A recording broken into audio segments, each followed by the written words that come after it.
El karma del amor, capítulo 8 de Bárbara Cartland. La agitación y el ruido del muelle eran casi ensordecedores. Los pasajeros que bajaban por la rampa de la primera clase parecieron caer en un remolino de cuerpos oscuros. Baúles, cajas, niños que gritaban, hombres que vociferaban y una confusión indescriptible cercana al caos. El camarero de Orisa había encontrado a un collie dispuesto a hacerse cargo del equipaje de ella y estaba esperando sus instrucciones. Orisa tenía cierta esperanza de que alguien estuviera esperándola. Tal vez su tío había enviado a un amigo suyo o a uno de sus oficiales en Bombay, a fin de que estuviera en el muelle cuando el barco atracara.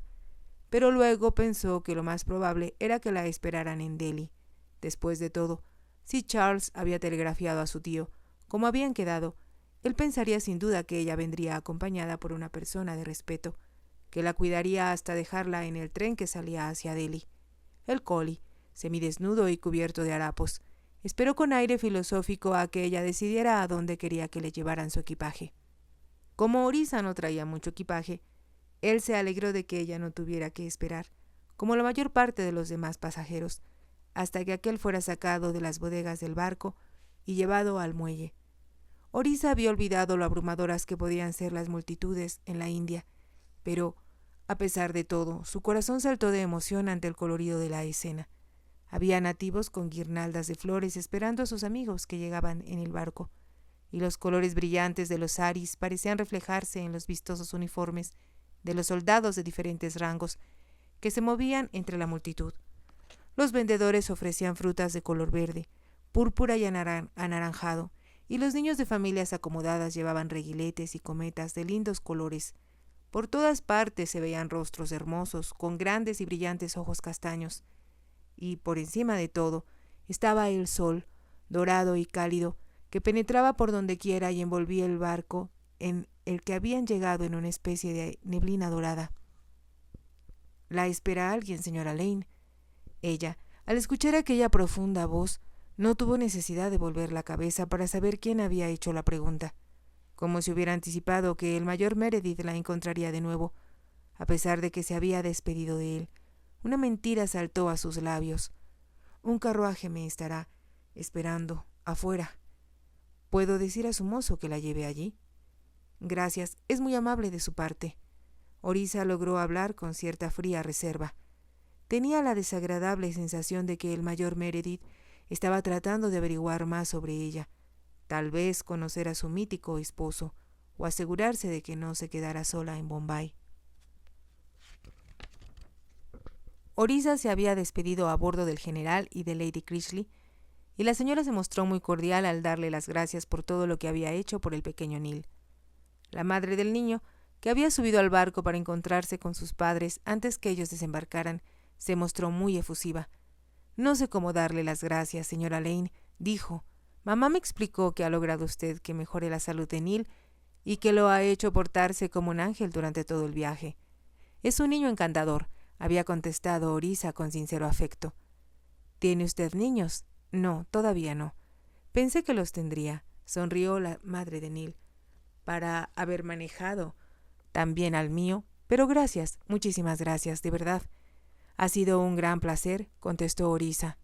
Varios oficiales, con el pecho cubierto de condecoraciones, habían aparecido para acompañar al general a su carruaje, y Orisa se marchó. Ella esperaba que el mayor Meredith también tuviera un comité de recepción, pero parecía estar solo. Por un incómodo momento pensó que intentaba ir con ella y su collie en busca del carruaje que se suponía que le estaba esperando afuera. Con gesto firme, extendió la mano hacia él. «Adiós, mayor Meredith», dijo. «Tal vez nos volvamos a encontrar», sugirió él. «Yo estoy con frecuencia en Bombay». «Lo creo muy poco probable», contestó Orisa y, temiendo haber sido demasiado brusca, añadió. «Mi esposo y yo llevamos muy poca vida social». «En ese caso no debo solicitar su hospitalidad», dijo el mayor Meredith. Ella comprendió, al verlo torcer los labios, que se daba cuenta de que lo único que ella quería era librarse de él. En ese momento, un carruaje que contenía una gran pila de equipaje procedente del barco pasó junto a ellos, entre gritos de los mozos para que abrieran paso, y Orisa se dispuso a seguir tras sus pertenencias, sin volverse a mirar al mayor Meredith. «Nunca volveré a verlo», se dijo, y se preguntó por qué ese pensamiento le causaba tan poco placer. Afuera, varios Garry Wallaghs, conductores de carruajes de alquiler, solicitaban pasajeros para transportarlos en sus desvencijados garrys. Su collie seleccionó uno, y después de apilar el equipaje en el asiento de enfrente le dio las gracias por una propina. —¿A dónde va, Mem Sahib? —preguntó el Garry Wallagh. —A la terminal Victoria —dijo Orisa—, pero tome el camino que costea el mar. Ella había estado antes en Bombay, pero le pareció que la ciudad había crecido muchísimo en los 8 años que hacía que había salido de la India. La bahía seguía siendo tan hermosa como siempre. Brillaba bajo el sol, estremeciéndose bajo el intenso calor, creando una atmósfera irreal. El enorme grupo de edificios oficiales, que se erguía como una enorme palizada paralela al mar, pero separada de las playas por una extensión de prado color marrón, una vía de ferrocarril y un camino para carruajes que, según ella recordaba, se llamaba Rotten Row. Reconoció algunos edificios como los había visto antes. Muchos eran de estilo veneciano gótico, algunos de estilo francés y otros de arquitectura inglesa antigua, mientras que el edificio de correos era simplemente pseudo-medieval. Enormes toldos de palma daban sombra a las ventanas, donde se veían figuras vestidas de blanco paseando por las terrazas de arriba. Abajo se apiñaban las multitudes de piel oscura. Había puestos llenos de sandías o de ollas de cristal, con bebidas tan baratas que hasta los más pobres podían comprarlas. Abundaban los vendedores que ofrecían golosinas o tabaco, chapatís o fruta y panecillos fritos en manteca. Todo resultaba familiar para Orisa. Los gritos, la agitación de la multitud, el crujir de las ruedas de los carruajes, los bueyes que tiraban de grandes cargas, las mujeres que usaban velos sobre la cara, los famosos yashmaks, o que vestían los voluminosos burgas que les cubrían casi todo el rostro. Orisa pensó que aquello formaba parte de su niñez, y el recorrido a la estación le pareció demasiado breve. En la estación Victoria la esperaba otra muchedumbre. Había tanta gente que casi no existía espacio para moverse. Un forastero habría pensado que se estaba realizando un festival, o que había alguna razón especial para que una multitud como esa se hubiera congregado en la terminal. Pero Orisa sabía, por experiencia, que un hindú, una vez que pregunta el precio del boleto a donde va a viajar, casi nunca pregunta la hora a que sale el tren. Cuando se acerca el día del viaje, se instala en la estación con su familia, extienden sus esteras para dormir en el andén, cocinan su comida en pequeños braseros y se lavan en los grifos de agua de la estación, mientras los empleados del ferrocarril, los cargadores y los pasajeros pasan por encima de ellos o dan un rodeo. Orisa se dirigió a la oficina donde expedían los boletos y tuvo que esperar a que terminaran las acaloradas discusiones entre los pasajeros y el funcionario que vendía los boletos. «Un boleto de primera clase para Delhi, por favor», dijo por fin. «¿Y a qué hora sale el próximo tren?» Se enteró de que ya se había ido el tren de la mañana, que era el más rápido, y que tendría que esperar al de la tarde. La espera no le resultó pesada. Podría comprar algo de comer. Y había muchas cosas que ver que la divertirían. El mozo que había bajado su equipaje del Garry estaba dispuesto a cuidarlo todo el tiempo, y ella pudo sentarse en una banca a contemplar la escena que se desarrollaba ante sus ojos. En la estación no solo había gente, sino cabras, pollos, perros y hasta un buey sagrado blanco, que aparentemente se había metido ahí por equivocación. Orisa no aceptó ninguno de los alimentos que los vendedores ambulantes fueron a ofrecerle, pero en cambio compró un coco fresco. El vendedor le cortó con gusto la parte superior, y ella pudo beber la fresca agua de la fruta. Tenía sed porque hacía mucho calor, pero sabía que no debía beber el agua de tomar, y tampoco le atraían las tazas de té caliente que ofrecía el Chai Wallagh. Había muchas otras cosas que ver: carretas cargadas de juguetes, cestas de animales de madera y pájaros tallados en el mismo material, pintados con margaritas escarlatas y rosas amarillas. Se vendían abanicos de palma tan baratos que Orisa se permitió el lujo de comprarse uno.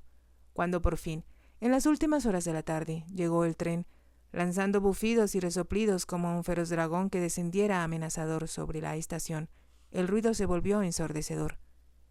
Las personas que dormían en el andén despertaron, y la estación se llenó de un clamor infernal. Las ruidosas órdenes de los policías nativos, quienes habían aparecido de pronto, se mezclaban con los agudos gritos de las mujeres que reunían a sus hijos, a sus animales y a sus maridos. El mozo de Orisa le encontró un vagón de primera clase marcado solo para damas, y le reservó un asiento junto a la ventanilla antes que nadie pudiera entrar. Le acomodó con cuidado el equipaje bajo los asientos, y pareció tan feliz con la propina que recibió que Orisa comprendió que le había dado más de lo acostumbrado. Pero se dijo a sí misma que no importaba. Todavía le quedaba bastante dinero. El general había dado una generosa propina al camarero que los había atendido a ella y a Neil, de modo que, aparte de lo que había pagado al señor Magla por las lecciones, no había hecho ningún otro gasto mientras estuvo a bordo. El costo del viaje a Delhi no había sido barato, pero el tío Henry la esperaba allí, y ella pensó con satisfacción que el dinero que le había dado a Charles le resultaría muy útil para incrementar su guardarropa. Se daba cuenta de que necesitaría muchos más vestidos para que su tío no se avergonzara de ella, pues era muy probable que le sirviera de anfitriona. Cuando, tal vez en un mes, fuera más al norte con el regimiento, no habría necesidad de vestirse tan elegante, pero Delhi debía estar llena de esposas y oficiales que se darían cuenta de lo maltratada que estaba su ropa. Tenía, sin embargo, sus lindos vestidos nuevos de muselina, y cuando menos 2 trajes de los que no se avergonzaba del todo. «Iré a los bazares nativos», se dijo. «Ahí podré comprarte las más lindas y baratas que las que se venden en las tiendas a donde va la población blanca». El vagón del tren no tardó en llenarse. Iban 3 esposas y oficiales, pero como estos pertenecían a regimientos diferentes, se mostraron fríamente corteses entre ellas, revelando una reserva tan inglesa que a Orisa le resultó divertida. Una misionera de rostro enjuto se sentó en un rincón y se dedicó a leer sin hablar con nadie. Por último subió una mujer baja y gorda, que parecía esposa de un hombre de negocios, quien se instaló cómodamente tan pronto como subió, cerró los ojos y se dispuso a dormir. Las esposas de los oficiales miraron de reojo a Orisa, pero no iniciaron ninguna conversación con ella. A Orisa le pareció muy bien eso, porque cuando el tren empezó a caminar decidió contemplar el panorama que tenía a la vista, al menos antes que oscureciera. Se detuvieron después de 2 horas y todos los pasajeros bajaron al andén en busca de comida. Orisa tenía hambre para entonces. Se compró un huevo cocido, 2 grandes chapati y un poco de fruta, evitando así la costosa comida inglesa que vendían en el restaurante de la estación. Cuando el tren volvió a ponerse en marcha había oscurecido ya. Las mujeres sacaron almohadas, tapetes y mantas, y se dispusieron a dormir. Orisa se acomodó lo mejor que pudo, pero el ruido del tren y la brusquedad con que se detenía y se ponía en marcha de nuevo no permitían un sueño muy profundo. Aunque las ventanas estaban cerradas, el polvo penetraba de algún modo y cubría con una delgada capa gris cuanto había en el interior del tren, de modo que, en las frecuentes paradas, Orisa consideró que era más importante lavarse que bajar a buscar comida. Mientras permanecía sentada con los ojos cerrados, tratando de dormir, pensaba con frecuencia en aquella noche en que, al mirar hacia el desierto y hablar de la soledad, el mayor Meredith la había besado. «Nunca volveré a verlo», se dijo. «Fue solo un episodio en mi vida, y será mejor que lo olvide pronto».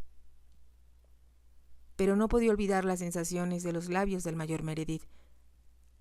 Habían despertado en ella. El tren continuó adelante, deteniéndose y reanudando la marcha durante 2 noches y un día, hasta que por fin llegó a Delhi. La luz, después de la oscuridad de la noche, era deslumbrante, y cuando ya se acercaban a la ciudad, Orisa vio una alta columna gótica, un monumento a los ingleses caídos durante el llamado motín del Risco. Recordó que la ciudad había sido una de las grandes capitales históricas de Asia por casi 1000 años. Anhelaba volver a ver el fabuloso Fuerte Rojo, al que la habían llevado cuando era niña. Recordaba sus ladrillos rojos, que brillaban como rubíes. Había sido construido por el Shah Jahan, que diseñara el Taj Mahal, el monumento más romántico del mundo, en memoria de su esposa. Él la lloró por 36 largos años. «Si yo pudiera ser amada de ese modo», pensó Orisa. Como sabía que eso nunca sucedería, se obligó a pensar en Delhi. «Podré explorar toda la ciudad mientras tío Henry esté aquí», pensó emocionada, y se arregló con cuidado antes que el tren entrara en la estación. Por fortuna el vestido de muselina se había arrugado muy poco durante el viaje, y trató de cepillarse bien el cabello, para quitarle todo el polvo, antes de ponerse un sombrerito corriente de paja, el único de verano que poseía. Las esposas de los oficiales fueron las primeras en bajar del tren. Había 3 hombres altos y bronceados esperándolas, muy elegantes en sus uniformes militares. La misionera y la señora gorda, somnolienta todavía, bajaron sin decir palabra, y Orisa fue la última en abandonar el vagón. Ya en el andén miró a su alrededor. Había mucha gente, pero todos los vagones de primera clase se habían detenido en una sección y cualquier persona que hubiera venido a esperarla sabría dónde buscar. Si su tío no había podido venir personalmente, se dijo Orisa, enviaría sin duda a uno de sus oficiales. Esperó, pero nadie se dirigió a ella, excepto los mozos que ofrecían sus servicios para llevarle el equipaje. Por último, temerosa de que el tren pudiera salir de la estación en cualquier momento, le pidió a un coli que le bajara el equipaje. El hombre lo depositó junto a ella en el andén y, una vez más, ella esperó y esperó, hasta que comprendió que, de nuevo, la mala memoria de Charles le había fallado. No cabía duda de que se le había olvidado enviar un telegrama a su tío, y ahora ella llegaría de forma inesperada, sin aviso alguno. Es imperdonable de su parte, pensó Orisa. El problema era que no sabía en qué cuartel estaba estacionado el regimiento. Había olvidado preguntar a Charles este importante detalle. Había tantos soldados en Delhi que lo más probable era que hubiera más de un cuartel. Entonces se dijo que todo lo que tenía que hacer era buscar a algún inglés que pudiera decirle dónde estaban los Chiltern. Había siempre oficiales de guardia en la estación del ferrocarril. Sería fácil obtener la información. Y en efecto, vio a muchos militares a su alrededor. Cuando se dirigía a la oficina del ferrocarril, seguida por el coli que llevaba su equipaje, vio el uniforme de los Chilterns reales. Lo lucía un Sikh, un hombre de aspecto imponente que se conducía con la dignidad que correspondía a su noble historia. Su barba oscura se rizaba alrededor de la barbilla y las espesas cejas casi se unían por encima de su ganchuda nariz. Cada vez más ansiosa, Orisa se dirigió a él. «Ha venido a buscarme, sargento mayor. Soy Lady Orisa Fane». El sargento mayor hizo un elegante saludo militar. «Estoy esperando un tren en el que me voy, Mem Sahib. Entonces dígame, ¿en dónde puedo encontrar al coronel Henry Hobart en Delhi?» «Coronel no está en Delhi, Mem Sahib». «¿Que no está en Delhi?», exclamó Orisa angustiada. «Pero yo soy su sobrina. He venido de Inglaterra para reunirme con él. Coronel Sahib y batallón del regimiento enviados a Shuba, Mem Sahib. Shuba estar en la frontera», agregó al ver la expresión desconcertada de Orisa, más allá de Peshawar. «Decir que hay problemas. Salieron hace una semana y yo voy ahora con ellos». Orisa se quedó mirando, perpleja. Que el tío Henry no estuviera en Delhi era algo que a ella no se le había ocurrido ni por un momento. Charles había dicho que iban a estar estacionados allí cuando menos 2 meses, y aunque el viaje desde Inglaterra había tomado casi un mes, ella consideró que tenía todavía otro mes por delante, en el peor de los casos. Se preguntó, desesperada, qué podía hacer. Sabía que debía haber esposas de oficiales del mismo regimiento a cuya ayuda podía apelar, pero no se hubiera atrevido a confesar a nadie las razones que la habían impulsado a ir a la India en forma tan repentina. De pronto dijo al Sikh, que esperaba con paciencia: «¿Dice usted, sargento mayor, que va usted a reunirse con mi tío?» «Sí, Mem Sahib. Yo he estado enfermo con fiebre. Coronel Sahib ordena a mí irme con él cuando yo mejor». «Entonces me voy con usted», dijo Orisa. «¿Conmigo, Mem Sahib?» «Sí», contestó Orisa con firmeza. «Usted me llevará con el coronel, sargento mayor. Mi tío debió haberse ido antes que llegara el telegrama informándole de mi llegada. De otra manera, sin duda habría dejado a alguien aquí para cuidarme». «Pero, Mem Sahib», empezó a protestar el sargento mayor. «No puedo hacer otra cosa», lo interrumpió Orisa. «Como comprenderá, el coronel no querría que yo me quedara sola en Delhi». «Sí, claro, Mem Sahib, pero amigas del coronel Sahib podrían cuidar de usted». «Tengo que estar con mi tío», dijo Orisa con firmeza. «Es muy importante que llegue a su lado lo más pronto posible. ¿A qué hora sale el tren para Shuba?»